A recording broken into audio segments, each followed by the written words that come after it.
think Love Island is bad. Wait until you see the AI fruit version from a BBC News article online. A new bombshell has just entered the villa. He's 24 years old from Barcelona and he's a plum. That's not a figure of speech, he's a plum like the fruit. And that's just one piece of TikTok's newest obsession, an AI generated series called Fruit Love Island. Launched less than a month ago, Fruit Love Island is perhaps the first super viral show created entirely by generative AI.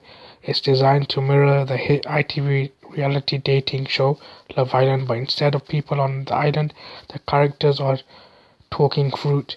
The plum from Barcelona is named Plumero. There's also a watermelon, a banana named Bananito, and a charita who is a cherry.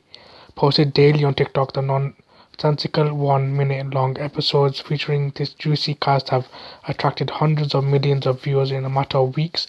They've also brought 3.3 million followers to the anonymous account that posts them, which is AI Cinema 021.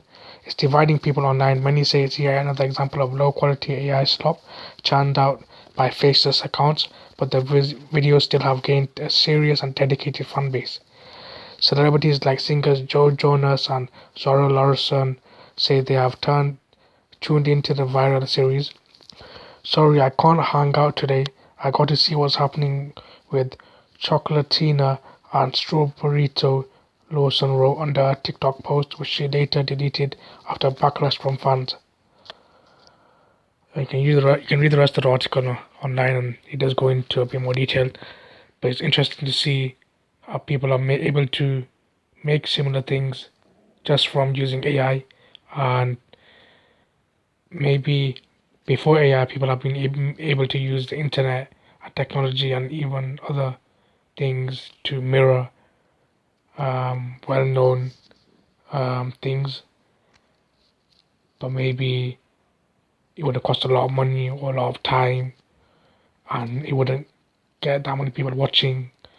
But with AI, you're able to do it so quickly, and I don't know the specific details, but I think there's been some dispute about the naming and the concept, and I think there's like a legal thing, like is it a rip-off of Love Island or not? Can they still do it? I don't know the details, but it'll be interesting to see if it still continues, if people still watch.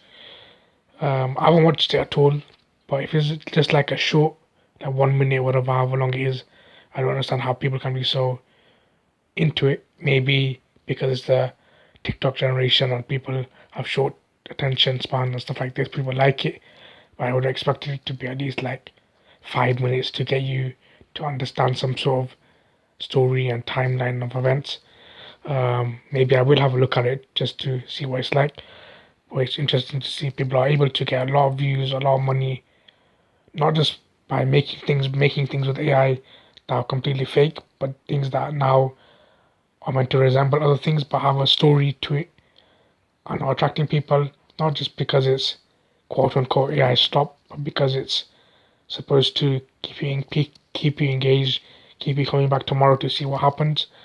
It'll be interesting to see. Maybe people will now think, is it possible to make AI versions of popular films and cartoons and make an AI version of it for cheaper, that costs less money to make, less time to make it, and maybe it gets the same views, and maybe there's space in the film industry for a separate section for things that are completely made using AI.